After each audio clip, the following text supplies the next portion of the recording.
서강대는 정시 선발할 때 인문, 자연, 계열 구분 없이 지원할 수 있습니다. 수학, 나영을 치른 학생도 기계공학과에 지원할 수 있다는 말이죠. 물론 수학, 가영을 치른 학생들에게 수학 표준 점수의 10% 가산점을 주고 있어요.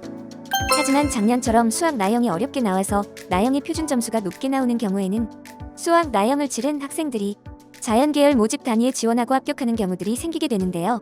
올해 수학 표준 점수 1.4를 곱하는 것으로 변경되어 수학의 영향력이 다소 작아지기는 했지만 수학 난이도에 따라 학생들의 지원 전략이 많이 달라질 수 있다는 점을 기억하면 좋겠습니다. 먼저 인문 계열입니다. 서강대는 인문 계열 모집 단위가 8개밖에 되지는 않아요.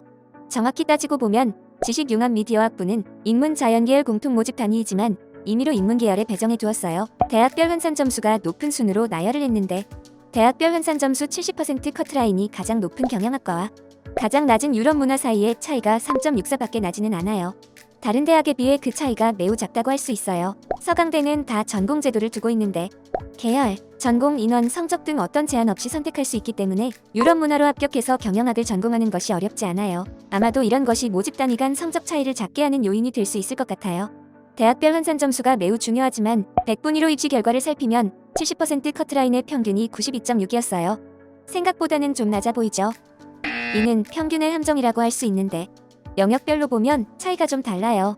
수학의 경우에는 100분위가 97.9로 매우 높지만 탐구는 86.9밖에 되지 않아요. 이는 서강대의 영역별 반영 비율의 차이에서 비롯돼요. 수학은 성취한 표준 점수의 1.5를 곱하는 데 비해 탐구는 받은 표준 점수의 0.6을 곱하기 때문에 탐구 영역의 성적이 좋지 않더라도 수학 성적이 우수하다면 서강대에 합격할 수 있는 확률이 높았어요.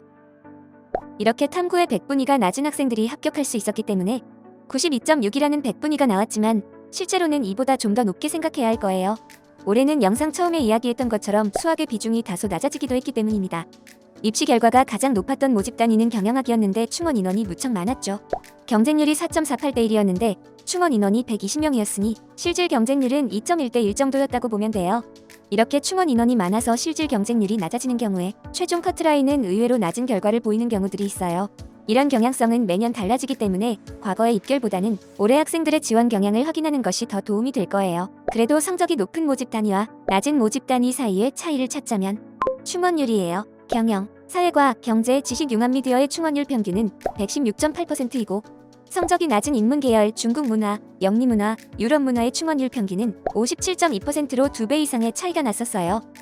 마지막으로 다시 한번 강조하고 싶은 정시 지원 시 중요한 것은 평균 100분이나 표준 점수 합과 같은 점수로 지원 여부를 결정하기보다 대학별 환산 점수를 바탕으로 지원해야 한다는 점이에요.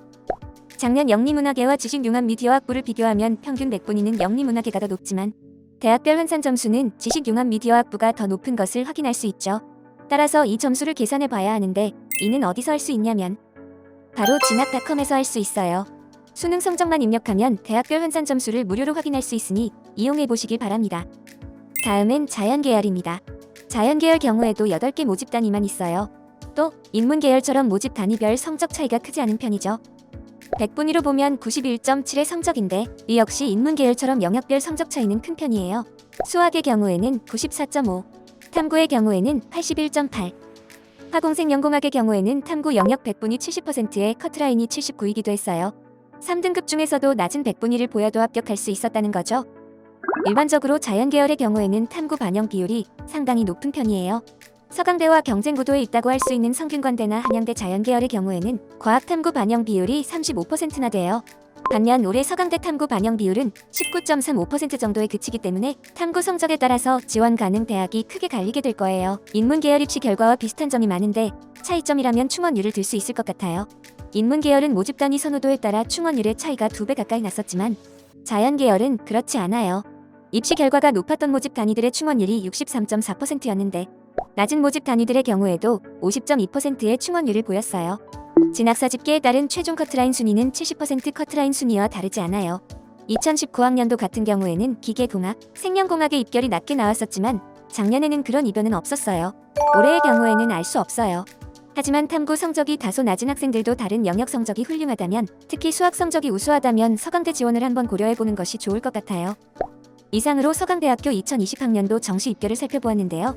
전체적인 관심 모집 단위의 입결은 화면을 멈춰두고 자세히 살펴보면 좋겠어요.